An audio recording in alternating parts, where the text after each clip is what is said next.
It is said that Camilla has just been moved out of the castle, and the story behind it intrigues us all.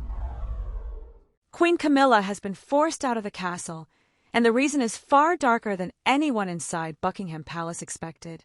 As King Charles was rushed away under emergency watch, one final decision shifted power to Princess Catherine and left Camilla facing the most humiliating royal reckoning of her life. What made the moment so unsettling, according to the claims now surrounding the palace, was not simply that Queen Camilla had been pushed away from influence. It was the way the alleged shift happened, quietly behind closed doors, at a time when King Charles III appeared more vulnerable than ever, and when every gesture inside the royal household seemed to carry the weight of succession, loyalty, and survival. For years, the British royal family has understood that power is rarely transferred through public announcements alone. Sometimes it moves through tradition, sometimes through legal structure, and sometimes, at least in the eyes of royal commentators, it moves through small but symbolic moments that appear ordinary to the public, yet feel deeply significant inside the institution itself. That is why this reported episode has drawn such intense attention. If the claims are accurate, this was not merely a disagreement between Queen Camilla and Catherine, Princess of Wales. It was a confrontation over who would be trusted to protect the monarchy at one of its most delicate turning points. At the center of the story stands King Charles III, a monarch whose reign has always carried a complicated emotional burden. He inherited the throne after decades of waiting, stepped into leadership after the long and defining reign of Queen Elizabeth II, and has had to guide the royal family through questions of health, public trust, family division, and the long shadow of the future. Every decision around him is therefore interpreted through a larger lens. When the king appears strong, the institution appears steady. When the king appears weakened, even privately, the question immediately becomes, who is holding the center together? That is where Prince William, the Prince of Wales, and Catherine, Princess of Wales, enter the story with unusual importance. William is not simply the king's eldest son. He is the future king, the man upon whom the next chapter of the monarchy will eventually rest. Catherine is not merely his wife. She has become, over the years, one of the most carefully watched figures in the royal family, admired by many for her discipline, restraint, and ability to represent continuity without appearing cold. To some royal watchers, any reported move that places Catherine closer to the heart of royal decision-making is not only personal, it is institutional, and that is why the alleged tension with Queen Camilla feels so charged. Camilla's public life has always been shaped by reinvention. Once viewed through controversy, she gradually became a working royal, then Queen Consort, and eventually Queen Camilla beside King Charles III. Her supporters often point to endurance, patience, and loyalty to the king. Her critics, however, continue to view her position through old wounds, unresolved public feeling, and the long memory of royal history. So when reports suggest she may have been sidelined during a sensitive moment, the story immediately becomes more than a palace dispute. It becomes a question of whether old influence is giving way to a new royal order. But was this truly about Camilla alone? Or was she simply the most visible symbol of a deeper transition already taking place? That question is what gives the story its power. The monarchy is not only a family. It is an institution built on continuity, hierarchy, and carefully managed appearances. Inside such a system, access matters. Who is invited into the room matters. Who is trusted with sensitive responsibility matters. Even who stands closest to the monarch in a private crisis can become, in the minds of observers, a signal of where the future is quietly moving. And if Catherine was reportedly placed at the center of that moment, then royal watchers would naturally ask whether this represented a private family choice or a much larger institutional decision. According to the circulating claims, the emotional fracture began when Queen Camilla expected her position beside the king to grant her continued authority during a period of uncertainty. That expectation, if true, would not be surprising. As the king's wife, Camilla has occupied one of the most visible roles in the monarchy.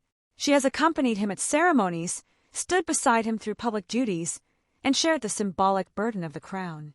Yet the monarchy has always made one distinction very clear: proximity to the sovereign is powerful, but succession is something else entirely. Prince William's position gives him a different kind of authority, not borrowed, not ceremonial, but constitutional in its emotional meaning. He represents the next reign.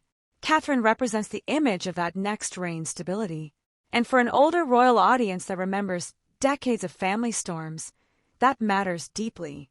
Viewers know the monarchy survives not only because of crowns and castles, but because the public must believe that the next generation is prepared, disciplined, and worthy of trust. This is why the reported image of Camilla being pushed away from inner control has stirred such strong reaction. Some may see it as a necessary correction, a moment when the future king and future queen stepped forward to protect the institution. Others may view it more cautiously, as another painful sign that the royal household remains divided by old loyalties and private resentments. Either interpretation raises the same uncomfortable question: when a monarchy faces uncertainty, should power remain with the person closest to the king emotionally, or with those closest to the throne's future? That question sits at the heart of this entire drama. Catherine's role is especially important because she has often been understood by the public as a figure of calm rather than confrontation. Her influence has rarely appeared loud. It has come through consistency, family image, careful public appearances, and a sense of quiet duty.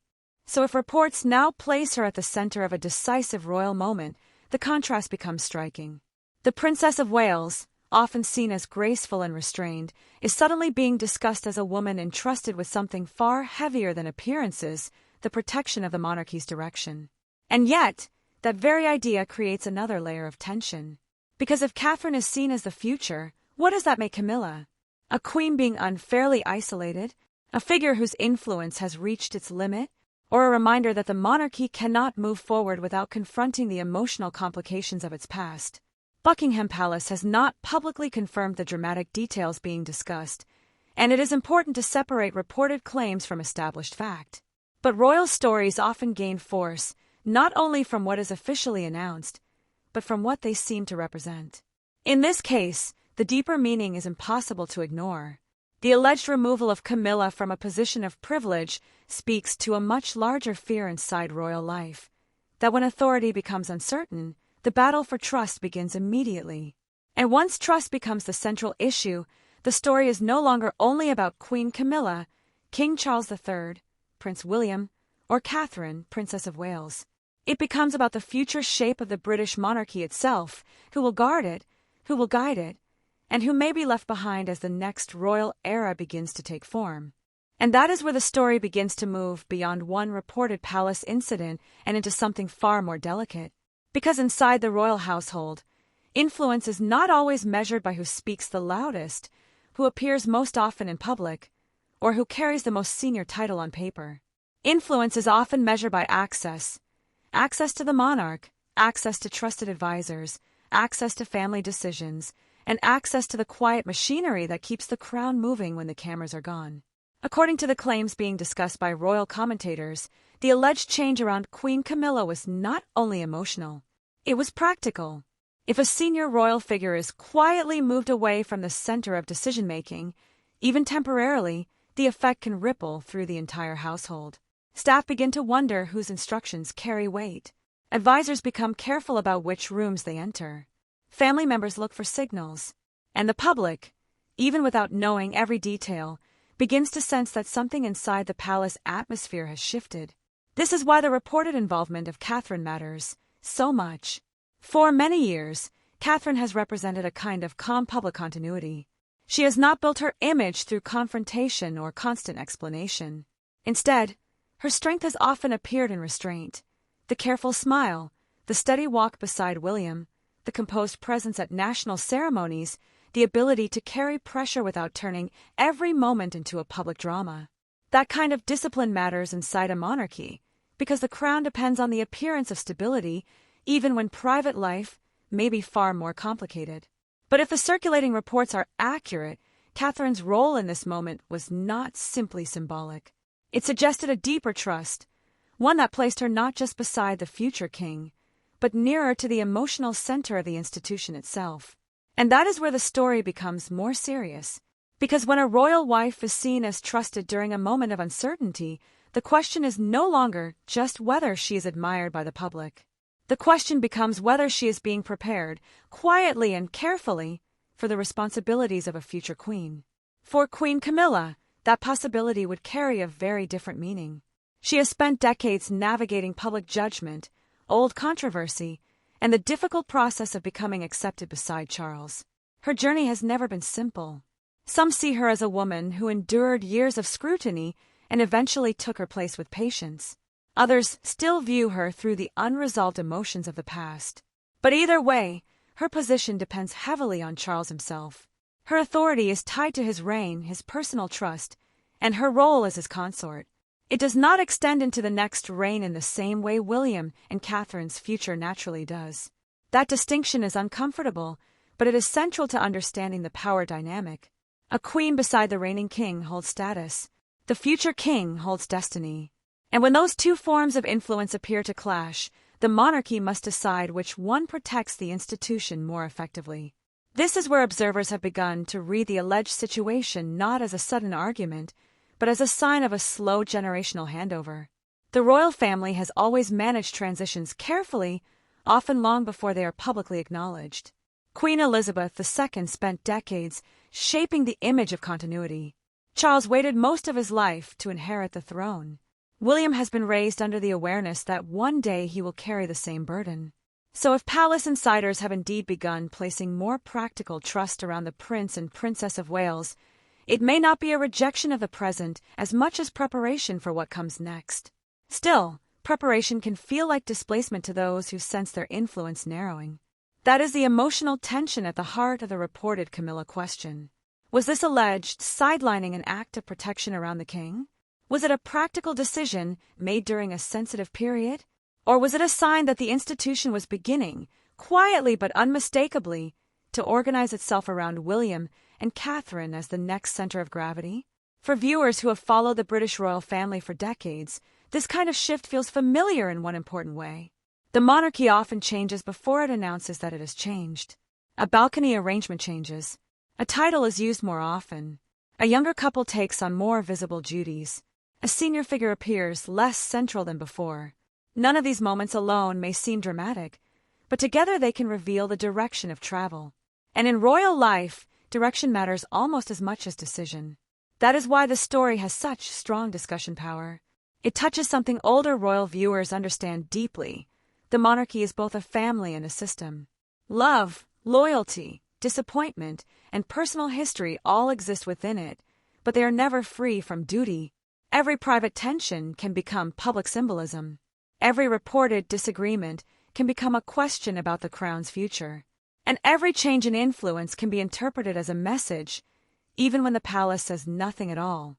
The silence from Buckingham Palace also adds to the curiosity. Official silence can mean many things. It can mean there is nothing to address. It can mean the details being discussed are exaggerated. It can also mean the institution prefers to manage sensitive matters privately rather than feed public speculation. But in royal storytelling, silence rarely ends the conversation. In many cases, it deepens it, because viewers begin watching gestures, appearances, and timing more closely than statements. And that creates another layer of pressure on William. The Prince of Wales has increasingly been viewed not only as a son, but as the man expected to protect the monarchy's next chapter. His choices are judged through the lens of leadership before he even wears the crown. If he appears too forceful, critics may call it cold. If he appears too passive, others may question whether he is ready. That is the difficult balance of a future king. He must show authority without seeming ruthless, loyalty without appearing weak, and family feeling without allowing private tension to destabilize the institution. Catherine's presence beside him complicates the picture in an important way. She softens the image of authority, but she also strengthens it. Together, the Waleses represent family continuity, public service, and the possibility of a more disciplined future monarchy. That image is powerful, particularly at a time when the royal family has faced health concerns, public scrutiny, and long-running divisions involving Prince Harry, the Duke of Sussex, and Meghan Markle, the Duchess of Sussex. The institution cannot afford endless uncertainty. It needs a visible future that appears steady. So when reports place Catherine closer to the center of trust, many observers see more than a family preference. They see strategy. They see the monarchy quietly reinforcing the line that leads forward. They see a household preparing for the day when the crown must pass again, and when the public will ask whether William and Catherine are ready not simply to inherit titles, but to carry the emotional weight of the nation's expectations. But every strategic move creates consequences. If Camilla feels isolated, or if her supporters believe she has been treated unfairly, then the alleged shift could deepen internal divisions rather than settle them. If the Waleses are seen as stepping forward too visibly, some may interpret it as ambition rather than duty. And if the palace continues to remain silent, speculation may keep growing in the space where confirmation has not been offered. That is what makes this chapter so delicate. The visible question may be about Camilla's influence, but the hidden question is about the future chain of trust inside the royal family. Who is being protected, who is being prepared, and who, quietly, is beginning to lose their place. Because behind the visible decision, another issue was beginning to emerge. Not simply whether Queen Camilla had been pushed aside, but whether the monarchy itself was already reorganizing around the next reign. If the monarchy was already reorganizing around the next reign, then the reported Camilla episode becomes more than a disagreement over influence. It becomes a warning sign that the palace may be entering one of the most sensitive phases any royal institution can face, the moment when the present reign is still standing, but the future reign begins to shape the room around it. That kind of transition is never simple, because the crown does not move only when a coronation takes place. It moves slowly, quietly, through trust, responsibility, visibility, and the invisible habits of power. A senior advisor may begin looking more often toward William before offering guidance. A household decision may be framed around what protects the Wales family long-term. A public appearance may place Catherine in a position that suggests not merely support, but preparation. None of these details alone prove a dramatic shift, yet together they create a pattern that royal watchers are trained to notice. And that pattern is what makes the claims surrounding Queen Camilla so uncomfortable. Her position depends on the authority of the current reign, while William and Catherine's influence grows from the certainty of the next one. In ordinary times, those two realities can exist side by side. The Queen supports the King, while the Prince and Princess of Wales prepare for the future. But in a period of uncertainty, the lines can become more difficult. Who should be protected first, the emotional circle around the monarch, or the institutional circle around succession? That is where the story begins to carry historical weight. The British monarchy has survived because it understands timing. It knows when to reveal change and when to conceal it. It knows that too much visible conflict can damage public confidence, yet too much silence can allow speculation to grow unchecked. For generations, the palace has often chosen restraint over explanation, believing that dignity is preserved by not answering every rumor. But in the modern media world, silence can also become a stage. When the palace does not speak, every absence, every seating plan, every balcony formation, and every carefully timed appearance begins to speak for it. Some observers believe this is why the reported shift toward Catherine feels so significant. She represents a kind of royal answer to uncertainty. She is connected to William, to the children, to the image of a stable future family, and to the softer public face of monarchy. If the institution is under pressure, placing more trust around her would not only be a personal choice. It would be a strategic one. It would suggest that the palace understands the next reign cannot simply arrive one day fully formed.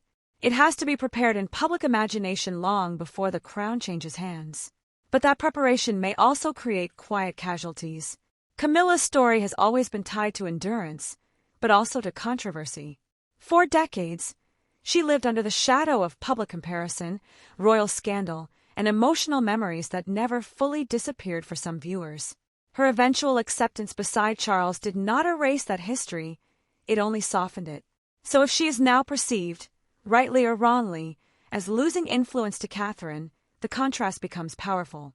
One woman represents the difficult past that was gradually absorbed into the monarchy. The other represents the carefully polished future the monarchy wants the public to trust. And that is a difficult emotional equation for any palace to manage. Because this is not only about titles, it is about symbolism.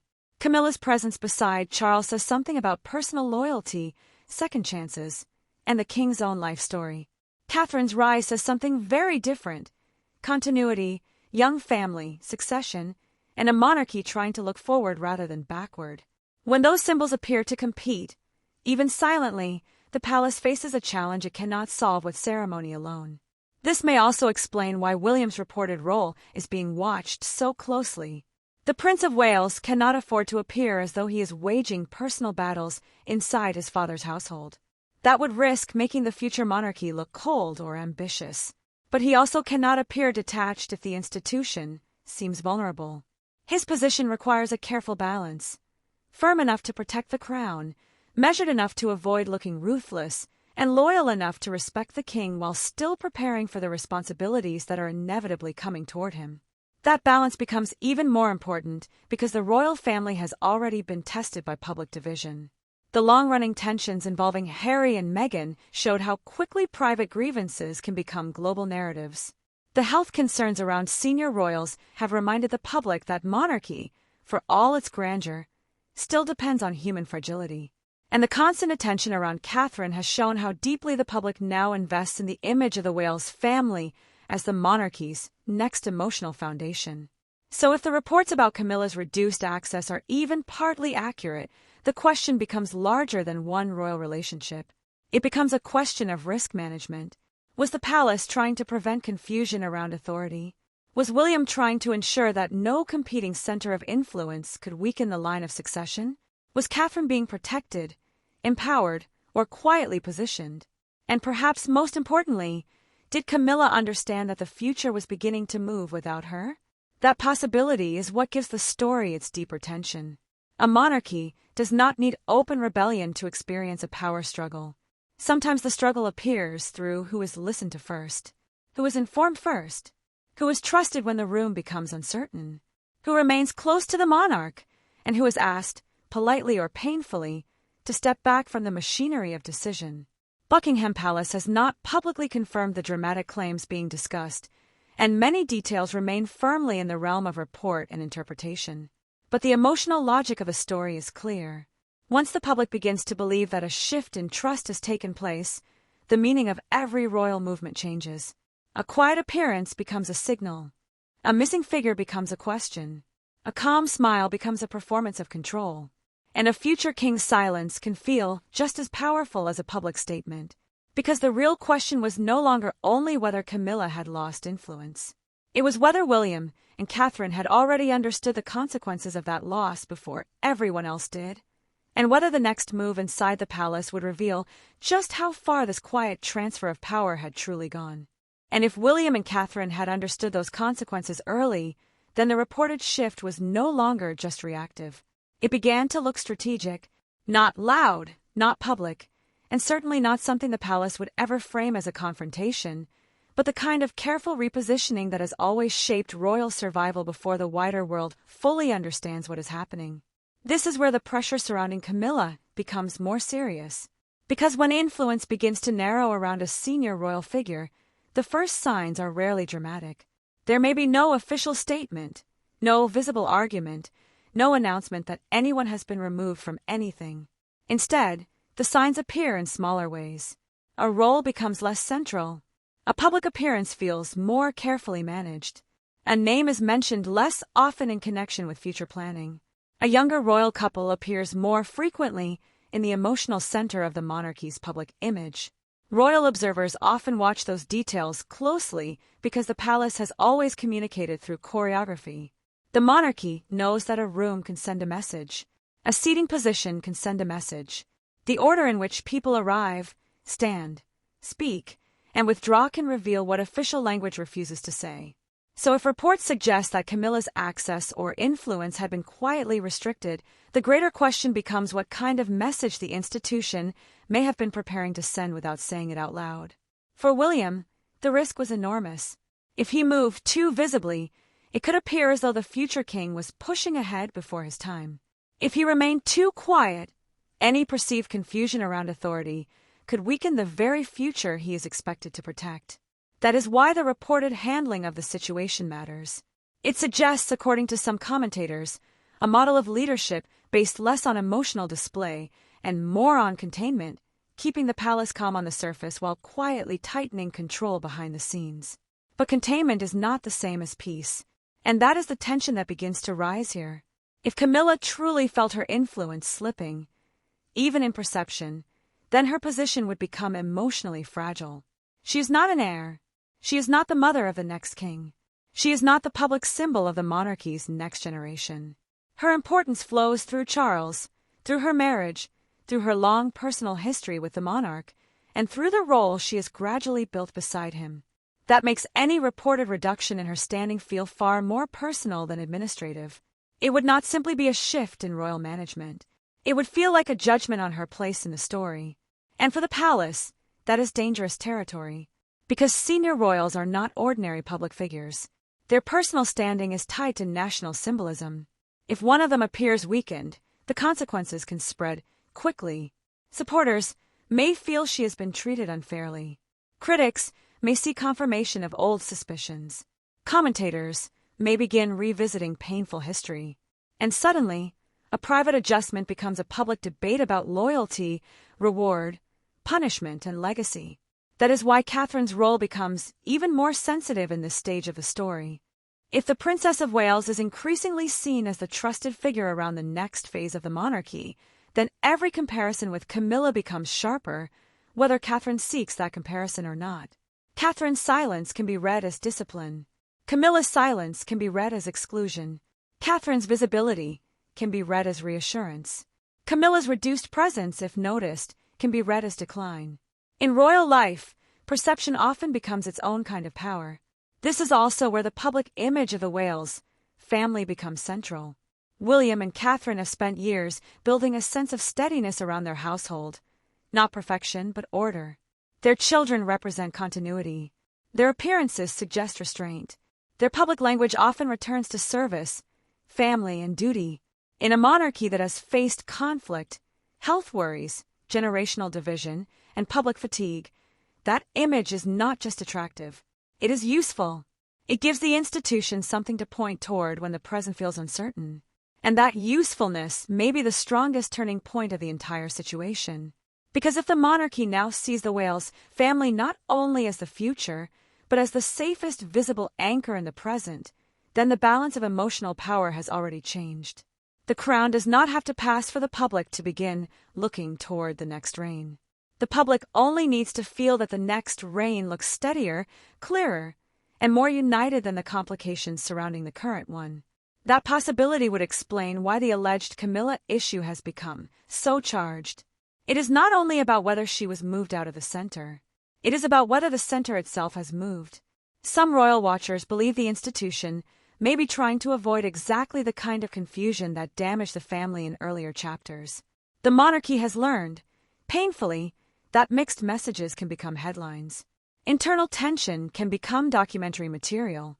Family disagreement can be transformed into global spectacle.